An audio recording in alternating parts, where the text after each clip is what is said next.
Hello friends, नमस्कार। मैं प्रियंका स्वागत करती हूँ आप सभी का आपके अपने चैनल टारगेट टीचर जॉब में।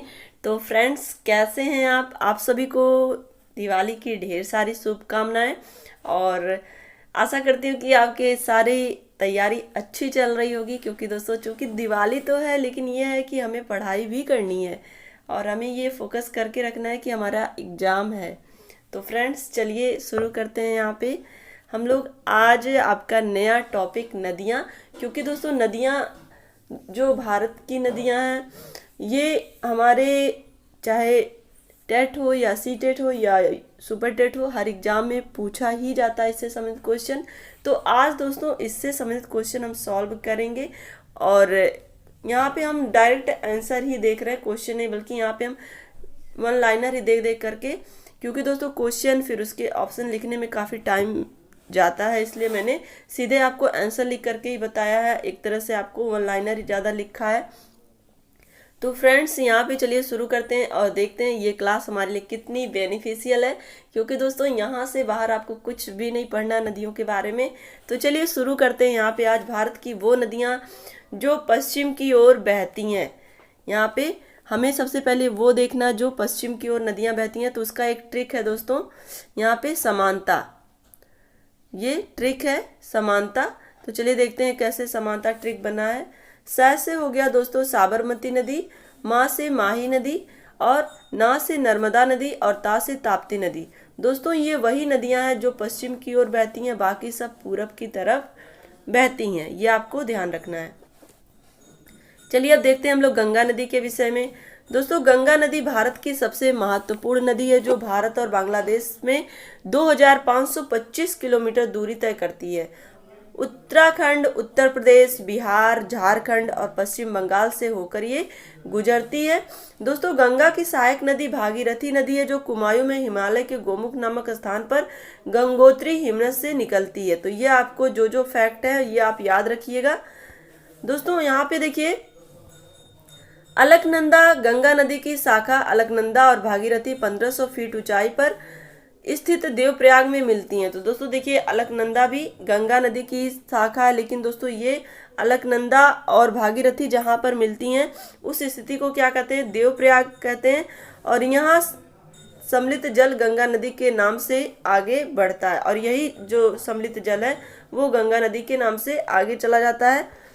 अब दोस्तों यहाँ पर हम देखेंगे, इस प्रकार गंगा नदी ऋषिकेश होते हुए, यहाँ पे आप ऋषिकेश लिख लीजिएगा, सा यहाँ ने लिखा है, और ऋषिकेश होते हुए मैदान का स्पर्श प्रथम बार हरिद्वार में करती है। तो दोस्तों इसके पहले जो गंगा नदी थी वो कहाँ थी, पहाड़ों में होते हुए आ रही थी, और यहाँ पर वो पहुँच जाती है, जब हरिद्वार में पहुँचती है तो वो मैदान में पहुँच जाती है। और इसके बाद गंगा गढ़मुक्तेश्वर, सोरो, फर्रुखाबाद, कन्नौज, बिठूर, कानपुर और फिर इलाहाबाद पहुंचती है। तो यहाँ पे इतना रास्ता तय करते हुए वो इलाहाबाद पहुंच जाती है। अब दोस्तों यहाँ पर हम देखते हैं यमुना नदी के विषय में।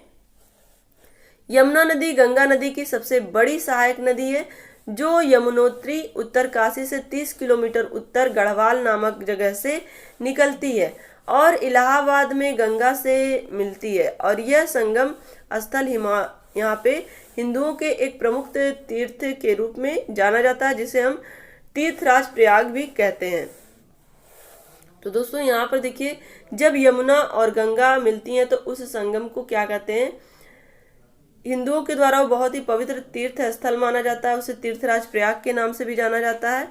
अब आगे हम देखेंगे, आगे गंगा काशी होते हुए मिर्जापुर, पटना, भागलपुर, पाकुर पहुंच जाती है। दोस्तों यहाँ पे देखेंगे, इसी बीच गंगा में बहुत सी सहायक नदियां भी मिलती हैं।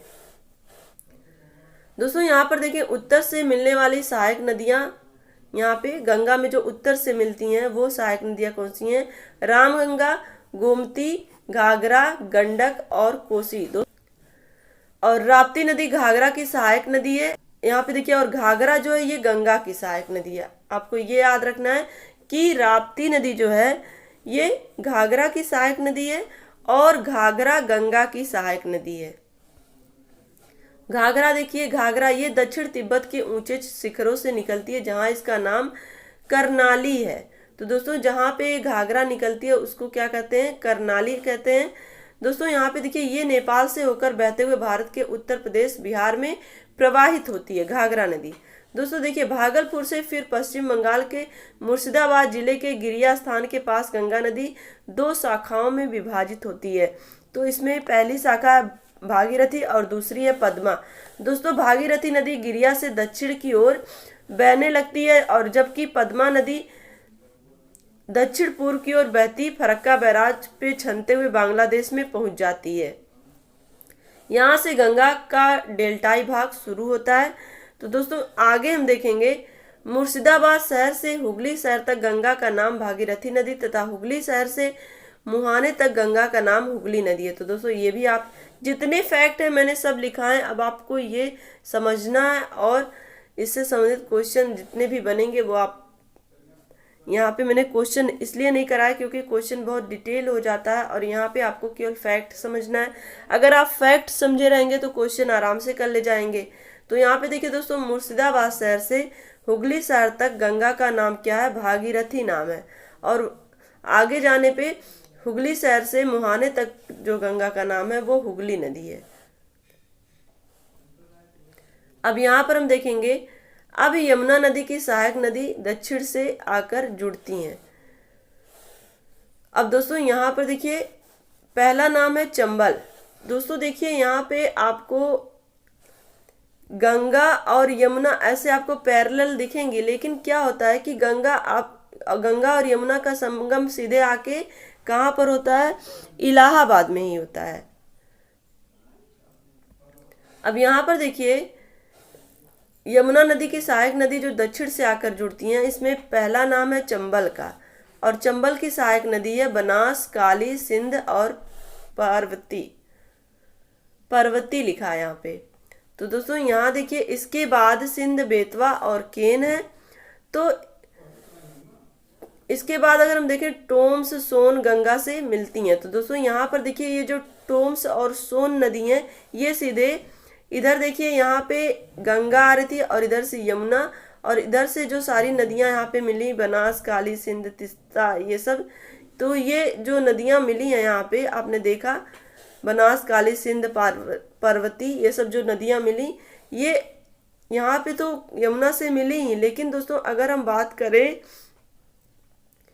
ये यहाँ पे सोन और टूम्स नदी ये सीधे यहाँ पे यमुना से मिली हैं। इधर नदियां जो थी बनास, काली, सिंध, पार्वती और इधर यहाँ पे जो सोन नदी है ये आके सीधे गंगा से मिलती है।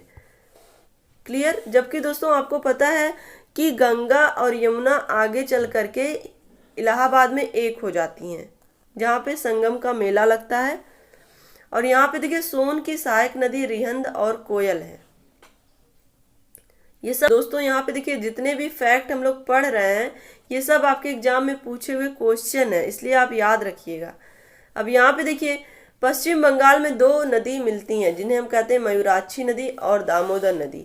अब दोस्तों यहाँ पर देखिए 2 फैक्ट आपको समझना नदियों से संबंधित कि एस्चुरी और डेल्टा क्या होता है। सबसे पहले जानते हैं एस्चुरी क्या है या ज्वारनद मुख जिसे हम कहते हैं।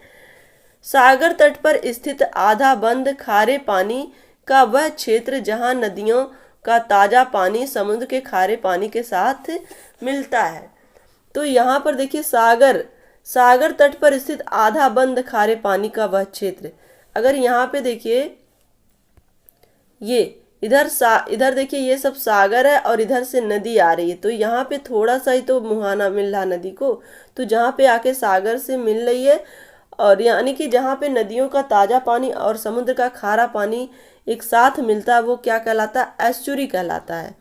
और वहीं अगर हम देखें नर्मदा, ताप्ती, मांडवी ये नदी जो हैं ये ज्वारनद मुख का निर्माण करती हैं यानी कि एस्चुरी का निर्माण करती हैं। तो आपके एग्जाम में सीधे ये क्वेश्चन पूछा जाता है कि एस्चुरी का निर्माण इनमें से कौन सी नदी करती है, तो उसमें ऑप्शन में आपको ये नदी जरूर दिख जाएगा। चलिए आगे देखते हैं यहाँ पे डेल्टा क्या होता है। दोस्तों डेल्टा भी आपके एग्जाम में क्वेश्चन पूछता है। तो जब आप जानेंगे कि डेल्टा होता क्या तभी आप ये बता पाएंगे कि कौन सी नदी डेल्टा बनाती है। दोस्तों यहाँ देखिए नदी जहाँ सागर से मिलती है उस जगह पर नदी द्वारा बहाकर लाई गई मिट्टी के कारण नदी की धारा कई धाराओं में बंट जाती है और उस त्रिभुजाकार क्षेत्र को डेल्टा कहा जाता है।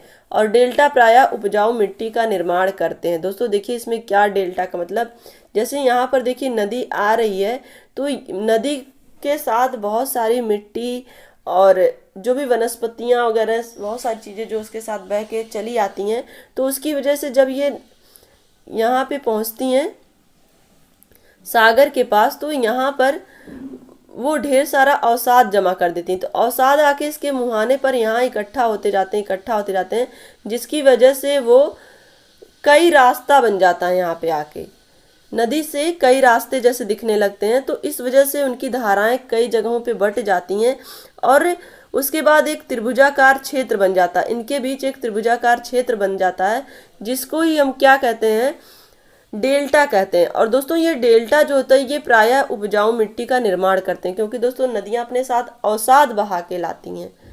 चलिए आगे देखते हैं। गंगा, ब्रह्मपुत्र, महानदी, गोदावरी, कृष्णा, ये सारी नदियां डेल्टा का निर्माण करती हैं। क्लियर।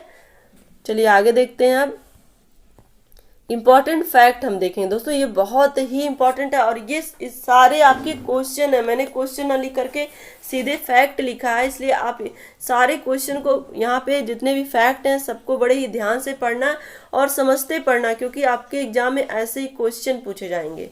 तो दोस्तों यहाँ पर देखिए, बंगाल में गंगा को पद्मा नदी के नाम, यहाँ पे बांग्लादेश में गंगा को पद्मा नदी के नाम से जाना जाता है। बंगाल नहीं था, सॉरी। तो बांग्लादेश में गंगा को किस नाम से जाना जाता है, पद्मा नदी के नाम से जाना जाता है। ये एक फैक्ट है, ये आपके एग्जाम में क्वेश्चन भी पूछा गया है। सुंदरबन डेल्टा का निर्माण करने वाली प्रमुख नदियां हैं गंगा और ब्रह्मपुत्र। तो दोस्तों गंगा और ब्रह्मपुत्र नदी जहाँ पर मिलती है वहाँ पर सुंदरबन का डेल्टा बनता है और वहीं पर ही मैंग्रोव वन वगैरह पाए जाते हैं। और मैंने आपको पढ़ाया भी था मैंग्रोव वन से क्या सबसे ज़्यादा कौन सी गैस निकलती है, मेथेन गैस। चलिए आगे देखते हैं यहाँ पे। तो यहाँ पे देखिए गंगा और ब्रह्मपुत्र के विषय में क्या लिखा है कि विश्व का सबसे बड़ा नदी डेल्टा 2/3 हिस्सा इसका बांग्लादेश में है। तो दोस्तों ये आप फैक्ट याद रखिएगा। अलकनंदा और भागीरथी का जहाँ पे संगम होता है वो देवप्रयाग कहलाता है। तो फ्रेंड्स यहाँ देखिए, अब अलकनंदा और पिंडार नदी जहाँ मिलती है वहाँ पे कर्णप्रयाग बनता है। अलकनंदा और मंदाकिनी नदी जहाँ पे मिलती है वो रुद्रप्रयाग होता है। और दोस्तों यहाँ पर देखिए केदारनाथ मंदाकिनी नदी के तट पर स्थित है। तो यहाँ पे ये सारे फैक्ट आपको ध्यान रखने हैं। अलकनंदा और भागीरथी का संगम देवप्रयाग, अलकनंदा और पिंडार नदी का जहाँ मिलती है वो कर्णप्रयाग, अलकनंदा और मंदाकिनी नदी जहाँ मिलती है वो रुद्रप्रयाग, और केदारनाथ भगवान शिव का जहाँ पे भव्य मंदिर है, आपको पता ही है। केदारनाथ मंदाकिनी नदी के तट पर स्थित है, ये भी याद रखिएगा। अब यहाँ पे देखिए अलकनंदा नदी के तट पर स्थित बद्रीनाथ का प्रसिद्ध मंदिर है। अलकनंदा नदी के तट पर कौन सा मंदिर स्थित है, बद्रीनाथ का। और केदारनाथ किस नदी के तट पर स्थित है, मंदाकिनी नदी के तट पर, अभी हमने पढ़ा। और बद्रीनाथ अलकनंदा, बद्रीनाथ अलकनंदा, केदारनाथ मंदाकिनी। अब आगे देखिए, वह नदी जो केदारनाथ से रुद्रप्रयाग के मध्य बहती है वो है मंदाकिनी नदी। केदारनाथ और रुद्रप्रयाग के मध्य बहने वाली नदी कौन सी है, मंदाकिनी नदी। केदारनाथ से रुद्रप्रयाग के मध्य। चलिए आगे देखते हैं, मंदाकिनी नदी पढ़ लिया हमने। यमुना और सोन के मध्य जलद द्विभाजक यहाँ पे जलद विभाजक का कार्य करती है कौन सी नदी, कौन सी पहाड़ी करती है, समझिए यहाँ पे यमुना और सोन नदी। दोस्तों देखिए यहाँ पे इधर से यमुना आ रही है और सोन नदी जो है ये एमपी के अमरकंटक से निकलती है, तो पटना के निकट ये गंगा में मिलती है। तो दोस्तों मैंने अभी आपको बताया कि जो सोन नदी है वो यमुना में नहीं मिलती, जबकि वो भी इधर से आती है। तो यहाँ पे वो एमपी से निकलती है और एमपी से जब निकलती है तो यहाँ पे बीच में कैमूर श्रेणी पड़ती है। कैमूर श्रेणी इसका जो जल है वो विभाजित करती है किसका किसका, सोन नदी का और यमुना नदी का। क्लियर, ये आप ध्यान रखिएगा, ये सब आपके एग्जाम में क्वेश्चन है। गंगा के दाएं से मिलने वाली नदियां हैं। दोस्तों देखिए, गंगा के दाएं से मिलने वाली नदी कौन कौन सी हैं? गोमती, घाघरा, कोसी और गंडक। यहाँ पे आपको ये ध्यान रखना है। और गंगा के बाएं से मिलने वाली नदियां हैं सोन, यमुना और टोंस।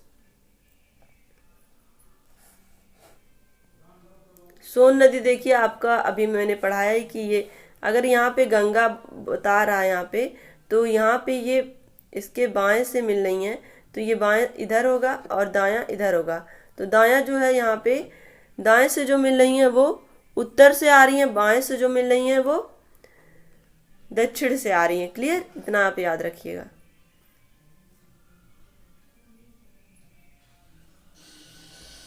चलिए आगे देखते हैं। बेतवा नदी मध्य प्रदेश के भोपाल से निकलती है और उत्तर प्रदेश में यमुना से मिलती है। बेतवा नदी चंबल, बेतवा, केन, यमुना की सहायक नदी हैं। तो दोस्तों ये बेतवा नदी जो है मध्य प्रदेश के भोपाल से निकलती है। और मध्य प्रदेश से के अमरकंटक से नर्मदा और सोन नदी निकलती है। तो यहाँ पे आपको ये सब याद रखना है फैक्ट। यमुना नदी का उद्गम है। यमुना नदी उत्तराखंड के बंदरपुछ चोटी स्थित यमुनोत्री हिमानी से निकलती है। ये भी आपके एग्जाम में पूछा हुआ क्वेश्चन है दोस्तों कि बंदरपुछ चोटी से कौन सी नदी निकलती है। और यहाँ पर देखिए, रामगंगा की सहायक नदी, रामगंगा जो है ये गंगा की सहायक नदी है। तो आपसे एग्जाम में ये भी पूछ सकता है कि रामगंगा नदी किसकी सहायक नदी है? तो ये गंगा की सहायक नदी है। गंगा नदी की एकमात्र सहायक नदी जिसका उद्गम मैदान से होता है तो वो है गोमती नदी। गोमती नदी गोमत ताल से इसका उद्गम है।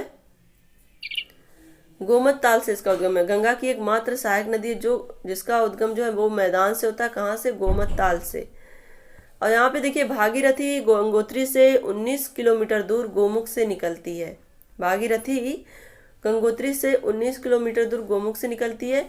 और भारत में यरलुंग जांगबो नदी को जाना जाता है ब्रह्मपुत्र नदी के नाम से। तो यरलुंग जांगबो नदी जो भारत में किस नदी के नाम से जानी जाती है? ब्रह्मपुत्र नदी। और दोस्तों ब्रह्मपुत्र नदी को ही तिब्बत में सांगपो नदी के नाम से जाना जाता है। तिब्बत मानसरोवर झील के पास नदियों का स्रोत कौन कौन सी नदी वहां से निकलती हैं? तो ब्रह्मपुत्र है, सतलज है और सिंधु। ये तिब्बत के मानसरोवर झील के पास से निकलती हैं। ब्रह्मपुत्र की सहायक नदी है दिबांग, कामेंग और लोहित। जो दोस्तों लोहित को खून की नदी भी कहा जाता है। तो ब्रह्मपुत्र की सहायक नदियां दिबांग, कामेंग और लोहित। अरुणाचल प्रदेश से होकर बहती है लोहित और सुबनसिरी। ये दो नदियां हैं जो अरुणाचल प्रदेश में बहती हैं। बराक नदी मणिपुर से होकर मिजोरम से होते हुए असम में पहुंचती है और वहां से बांग्लादेश में चली जाती है। तो दोस्तों बराक नदी आपसे पूछे कहाँ से निकलती है तो मणिपुर से निकलती है और मिजोरम और असम से होते हुए वो बांग्लादेश में चली जाती है। और दोस्तों बराक को मेघना नदी की सहायक नदी भी कहा जाता है। ये भी फैक्ट आप याद रखिएगा। मानस नदी ब्रह्मपुत्र नदी की सहायक नदी है। और दोस्तों यहाँ पर देखिए, नर्मदा नदी रिफ्ट घाटी से बहती है। इस तरह विंध्याचल एक तरफ सतपुड़ा श्रेणी है। तो दोस्तों यहाँ पर देखिए, जो नर्मदा नदी है जो एमपी के अमरकंटक से निकलती है और ये रिफ्ट घाटी से होकर के बहती है, यानी भ्रंश घाटियों से होकर के बहती है, जिसके एक तरफ विंध्याचल पर्वत है तो दूसरी तरफ सतपुड़ा श्रेणी है। और मध्य प्रदेश की जीवन रेखा इसको कहा जाता है। और ये डेल्टा का निर्माण नहीं करती। अभी मैंने आपको बताया कि जो नर्मदा, ताप्ती, ये जो नदियां हैं ये एस्चुरी बनाती हैं। तो यहाँ पे आपको याद रखना है कि नर्मदा जो है ये मध्य प्रदेश की जीवन रेखा कही जाती है, भ्रंश घाटी से होकर के बहती है और इसके एक तरफ विंध्याचल पर्वत श्रेणी और दूसरी तरफ सतपुड़ा श्रेणी है। दोस्तों अब यहाँ पे हम देखेंगे अरब सागर में गिरने वाली नदियां नर्मदा और ताप्ती हैं। बंगाल की खाड़ी में गिरने वाली नदियां गोदावरी, कृष्णा और महानदी हैं। तो यहाँ पे आप ये भी याद रखिएगा। और दोस्तों देखिए, लूनी नदी का इसके पहले हम लोगों ने जिक्र किया था। तो लूनी नदी इस वीडियो में नहीं बल्कि अगली वीडियो में जो आ चुकी है। तो लूनी नदी जो कि राजस्थान के रण क्षेत्र में ही विलीन हो जाती है। ये भी आप याद रखिएगा, यानी कि वो किसी भी सागर में जाके नहीं मिलती है। अक्सर लूनी से संबंधित जो क्वेश्चन रहता है वो यही रहता है कि वो कहाँ जाके मिलती है। वो कहीं पे जाके नहीं मिलती, बल्कि राजस्थान के जो रेगिस्तान रण क्षेत्र हैं उसी वहीं पे जाके वो विलीन हो जाती है। गोदावरी नदी की सहायक नदी इंद्रावती और पड़हिता है। गोदावरी नदी की सहायक नदी। अब दोस्तों यहाँ पर देखिए एक क्वेश्चन गोदावरी नदी से और पूछा जाता है कि प्रायद्वीपीय भारत की सबसे लंबी नदी है तो गोदावरी नदी। अगर ये यहाँ पे आप वर्ड पे ध्यान रखिएगा कि यहाँ पे प्रायद्वीपीय भारत पूछ रहा है, केवल भारत की सबसे लंबी नदी नहीं पूछ रहा है। तो अगर प्रायद्वीपीय भारत की सबसे लंबी नदी पूछेगा तो वहाँ पे आपका आंसर गोदावरी हो जाएगा। चलिए आगे देखते हैं। अमरकंटक से भारत की 2 महत्वपूर्ण नदियों का उद्गम होता है, जिसमें एक उत्तर की ओर प्रवाहित होती है जो बंगाल की खाड़ी की ओर प्रवाहित होने वाली नदियों में मिलती है, और दूसरी है पश्चिम की ओर बहते हुए अरब सागर में गिरती है। तो दोस्तों ये आपके आईएएस में पूछा हुआ क्वेश्चन है कि अमरकंटक में वो 2 कौन महत्वपूर्ण नदियां हैं जो एक जाके अन्य नदियों के साथ मिलके सोन नदी जो है जो गंगा में मिल करके फिर बंगाल की खाड़ी में पहुंच जाती है, और वहीं अगर हम बात करें नर्मदा की तो वो ये सीधे अरब सागर में जाके मिलती है। तो यहाँ पे यही आंसर आपका सही था, सोन और नर्मदा नदी। और यहाँ पे देखिए तेल नदी महानदी की सहायक नदी है जो उड़ीसा में डेल्टा बनाती है। तेल नदी महानदी की सहायक नदी। महानदी कहाँ की नदी है? उड़ीसा से संबंधित है और ये उड़ीसा में डेल्टा बनाती है। कावेरी नदी ब्रह्मगिरी पहाड़ी से निकलती है और बंगाल की खाड़ी में मिलती है। दोस्तों दक्षिण की गंगा किसको कहा जाता है? कावेरी नदी को कहा जाता है। दामोदर नदी जिसकी सहायक नदी है वो है हुगली नदी।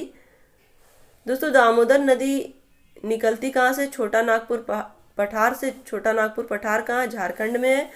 और दोस्तों यहाँ पे देखिए दामोदर नदी को जैविक मरुस्थल कहा जाता है, क्योंकि ये प्रदूषण के कारण इसको क्या कहा जाता है? जैविक मरुस्थल कहा जाता है। और दोस्तों यहाँ पर देखिए मार्ग परिवर्तन के लिए जो प्रसिद्ध नदी है वो कोसी नदी है, और इसको बिहार का शोक भी कहते हैं।